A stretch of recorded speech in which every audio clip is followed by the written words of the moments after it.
In this video, I'm going to look at game programming with Pygame Zero, and in particular looking at artificial intelligence. This is the second part of this. The previous one I looked at memory card game, matching pairs, and in this one I'm going to look at battleships, the classic game that you may have played with pen and paper or on a plastic battleship grid, and this is a computer version of that I created. Now, just to make it clear, this when I'm talking about artificial intelligence here, I'm talking about making a computer appear as though it's got intelligence, as in creating a computer opponent, not looking at things like machine learning or anything like that. Those would be would basically their probability of winning would probably be too high. We just want to get a reasonable level of difficulty for playing the game. Now, launch new. So just clear that from the previous one.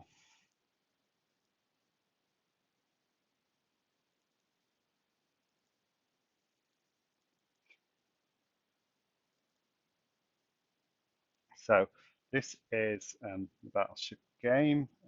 It's from my book, Beginning Game Programming with Pygame Zero. Source code's all available, which I'll include in the description of the video. And just look at the game. So if you've ever played Battleship before, this should be quite familiar. You start by placing your ships. You can put them horizontally or vertically, and then the aim is to try and spot the opponents before they hit you. So in the book, I describe this at two different difficulties. I guess there's three different difficulties that you could create. The first one would be for the enemy, the computer just to fire randomly, and just randomly pick any square that's not been fired at yet. And you'll find that if you do that, then the computer is almost certainly going to lose against a human opponent. The reason being is that when we play, we use just potentially just a little bit of intelligence in that if you hit a ship, you're going to continue to find neighboring squares to finish sinking that ship. And not only is that more satisfying, but also that is improving your chances because you're identifying the adjacent positions, which are far more likely to be a hit than just randomly firing. There is a third level. You could get more complicated, in which case you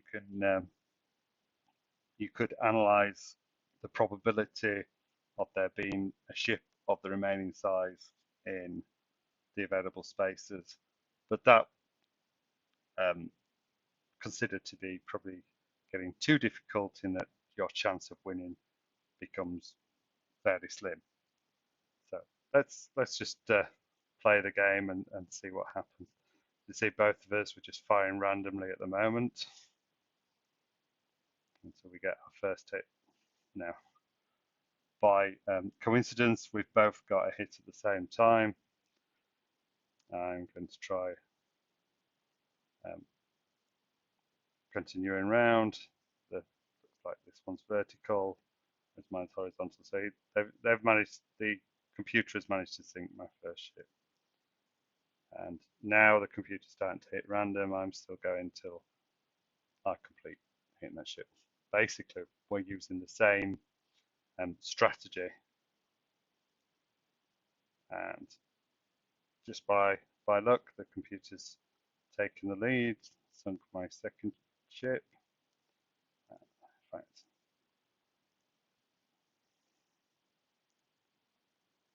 Okay, so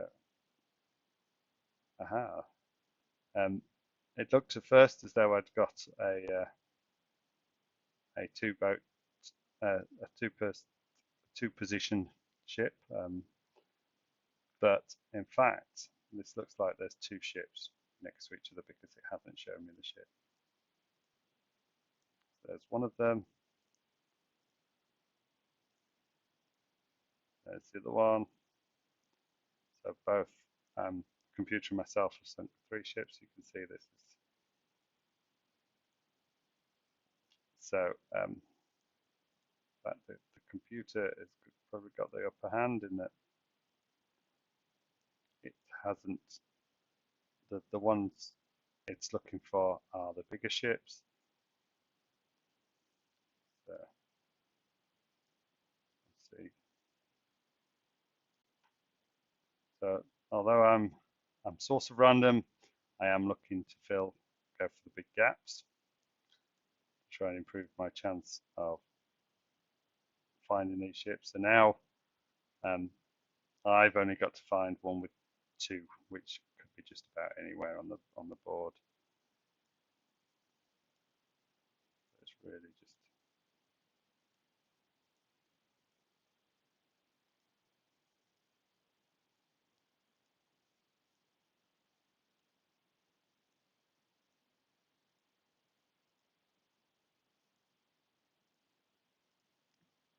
right.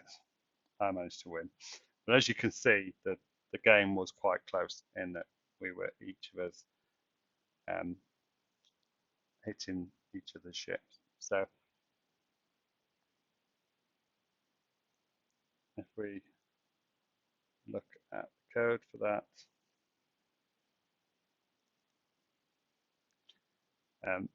so it uses object-oriented programming, and I've explained how this works in a previous video, and it's explained it in my book. In the fire shot, we've got this hit ship instance variable that remembers if the last time the last time we fired, we successfully hit, or the computer successfully hit the human player's ship, and if it does, then it knows what coordinates it was. So let's try hitting the next position, and it does this by trying in 4 different directions. First, it starts looking in the X axis increasing,